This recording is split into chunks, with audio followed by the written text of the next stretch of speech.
Assalamualaikum warahmatullahi wabarakatuh. Anak-anak Ibnu Hayyan, bagaimana kabarnya? Semoga selalu dalam lindungan Allah. Kali ini di tema yang kedua, subtema 1, kita akan belajar mengenai sistem pernapasan pada hewan. Apakah kalian tahu bagaimana cara hewan bernapas? Nah, kita akan segera mempelajarinya. Sebelumnya, kita ucap basmalah terlebih dahulu ya. Bismillahirrahmanirrahim.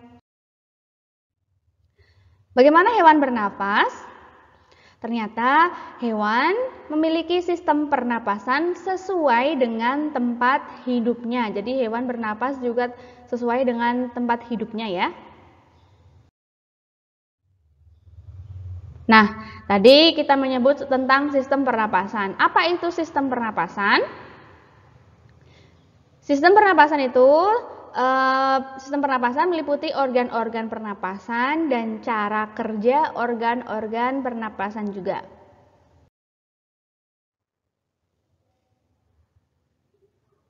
Hewan apakah ini?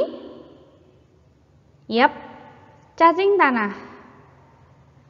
Cacing tanah termasuk hewan avertebrata yang bernapas menggunakan permukaan kulit yang basah dan berlendir. Jadi cacing tanah bernafasnya itu menggunakan permukaan kulit. Permukaan kulitnya itu tipis, banyak mengandung pembuluh darah. Cacing dapat menyerap oksigen dan mengeluarkan karbon dioksida secara langsung. Berikutnya, ini hewan apa? Ya, belalang itu termasuk jenis hewan serangga ya.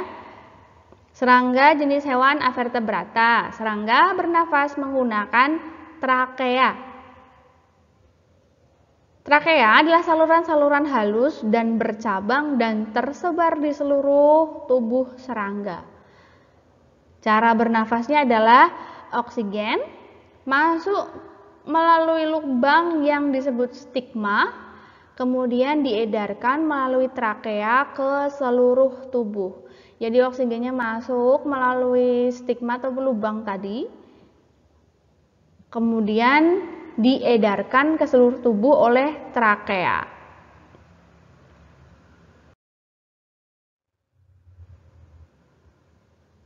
Kemudian hewan apakah ini? Ya, ikan.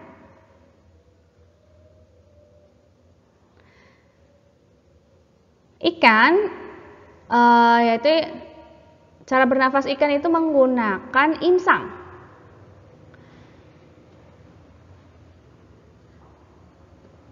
Jadi cara bernafasnya ikan yaitu air yang mengandung oksigen tadi akan masuk melalui mulut ikan. Lalu mulut ikan tertutup dan air akan mengalir ke dalam insang, ke bagian insang yang terbuka, dan terjadilah pertukaran oksigen dengan karbon dioksida. Jika mulut membuka, maka penutup insang operkulum akan menutup dan sebaliknya. Ini gambarnya seperti ini. Ini arah aliran air, tadi air yang mengandung oksigen itu masuk ke dalam sini, ke dalam mulut. Air mengalir melalui insang dan oksigen tadi diedarkan. Seperti itu ya.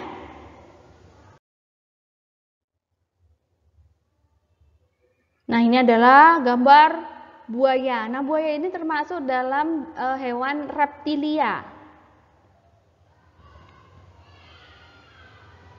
Ada reptilia yang dapat menyelam seperti kura-kura, penyu, dan juga buaya. Seperti itu bisa menyelam ya.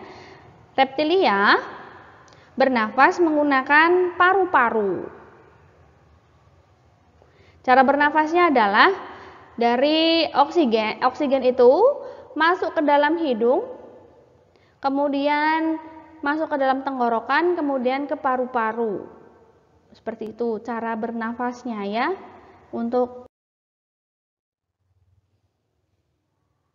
Kemudian ini hewan apa? Ya, itu gambar burung. Burung atau aves. Bagaimana cara bernafasnya? Jadi oksigen itu masuk ke dalam hidung burung, kemudian ke tenggorokan dan masuk ke dalam paru-paru. Paru-paru burung terletak di dekat otot yang menggerakkan sayap. Akibatnya tidak dapat berfungsi sempurna ketika terbang. Pada saat terbang, burung dibantu pernapasannya dengan pundi-pundi udara atau kantung hawa.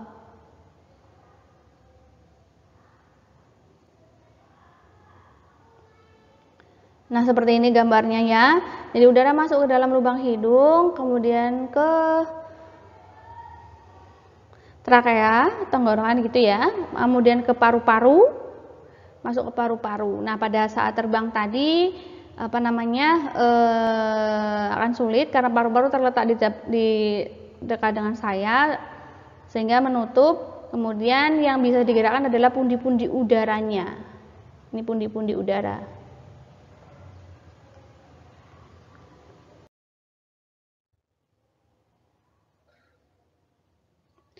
Ini gambar hewan ya macan tutul.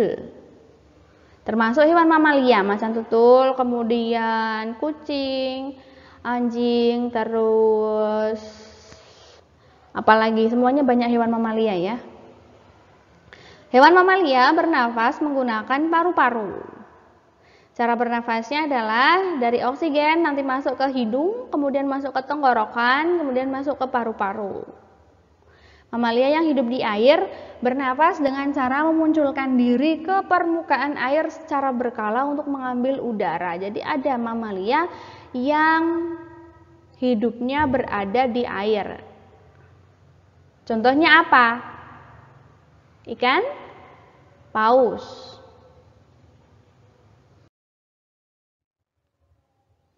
Kemudian ini adalah ya katak. Katak itu termasuk dalam kategori amfibi. Contoh hewan amfibi itu selain katak adalah kodok, salamander, sesilia, dan kadal air. Hewan amfibi memiliki dua fase hidup. Pada saat muda hidup di air dan ketika dewasa hidup di daratan. Pada fase hidup di air bernafas dengan insang. Sedangkan pada fase hidup di darat bernafas menggunakan kulit basah dan paru-paru. Kulit basah dan lembab membantu pertukaran oksigen dan karbon dioksida.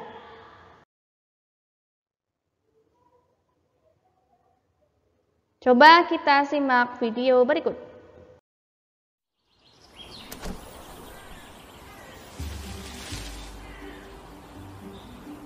Manusia, hewan maupun tumbuhan, sebagai makhluk hidup, kita perlu oksigen untuk hidup. Waktu bernafas, kita mempunyai organ-organ yang bekerja sama dan membentuk sistem organ yang bekerja mengatur oksigen yang ada di lingkungan hidup sampai pada setiap sel yang kita butuhkan.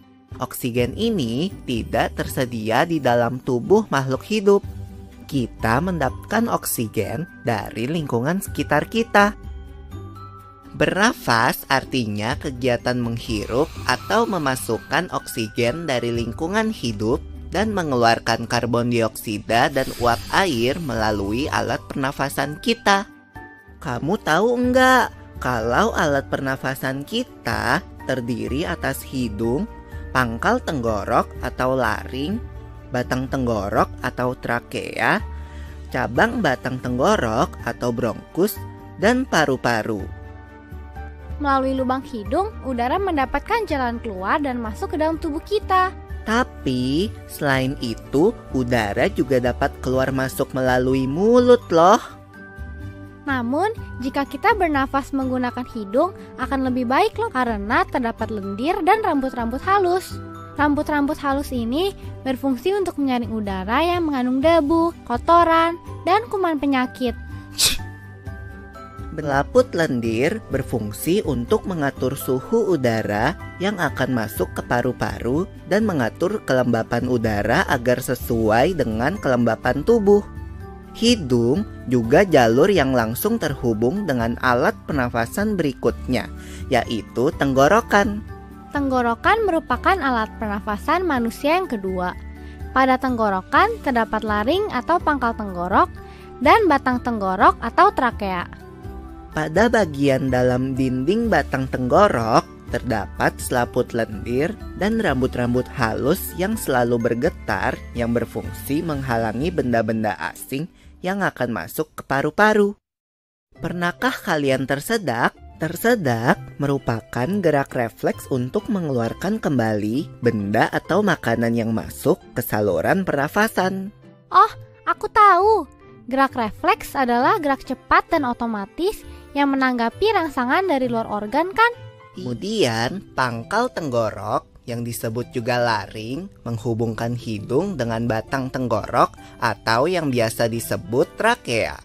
Pada ujung trakea terdapat bronkus, yaitu percabangan yang menghubungkan trakea dengan paru-paru kiri dan kanan.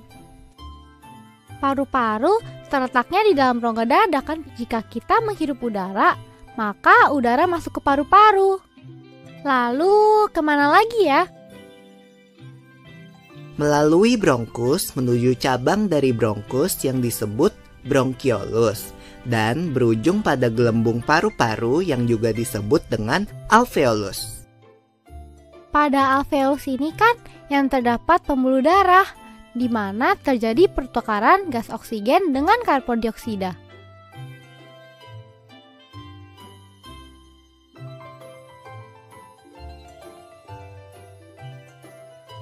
Tahu gak kalau sistem pernafasan kita terdiri dari dua kan? Yaitu sistem pernafasan dada yang umum kita lakukan dan juga sistem pernafasan perut. Apa sih perbedaan detailnya? Pernafasan dada terjadi karena gerakan tulang rusuk oleh otot-otot antar rusuk. Pengambilan udara terjadi saat otot antar rusuk berkontraksi atau mengerut, sehingga tulang rusuk terangkat ke atas menyebabkan rongga dada dan paru-paru membesar. Berarti pengeluaran udara terjadi saat otot antar rusuk berelaksasi atau mengendur.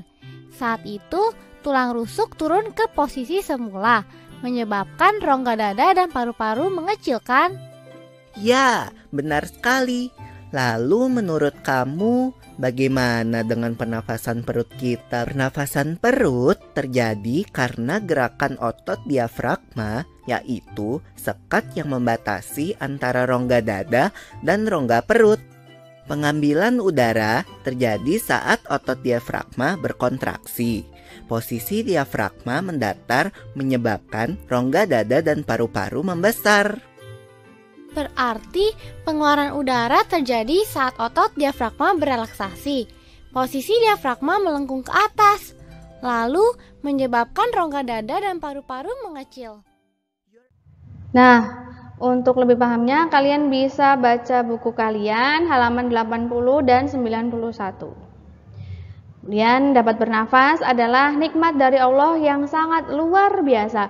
Bayangkan, jika bernafasnya kita tidak Allah atur secara otomatis, maka kita akan merasa kerepotan setiap saat dengan sistem pernafasan yang sangat rumit. Lalu bayangkan juga jika kita harus membayar setiap oksigen yang kita hirup untuk bernafas, maka kita tidak akan mampu untuk membayarnya meskipun kita bekerja keras sepanjang umur kita. Maka kata Allah dalam Quran surat Ar-Rahman, nikmat Allah manakah yang kamu dustakan sehingga kita tidak mentaati perintah Allah? Sungguh nikmat yang Allah berikan kepada kita tidak akan pernah dapat kita ingkari, yang mungkin kita menganggapnya hanya seperti butir debu, tapi itu adalah nikmat yang besar dari Allah. Seperti halnya bernafas yang kita anggap sepele karena tidak pernah memikirkannya setiap kali bernafas. Tapi itu adalah nikmat yang besar. Nah, maka dari itu anak-anak, marilah kita semakin taat kepada Allah yang sangat sayang kepada kita. Kemudian untuk tugas hari ini adalah kerjakan di buku tugas soal halaman 81 dan 82 dan bacalah buku pena kalian halaman 91.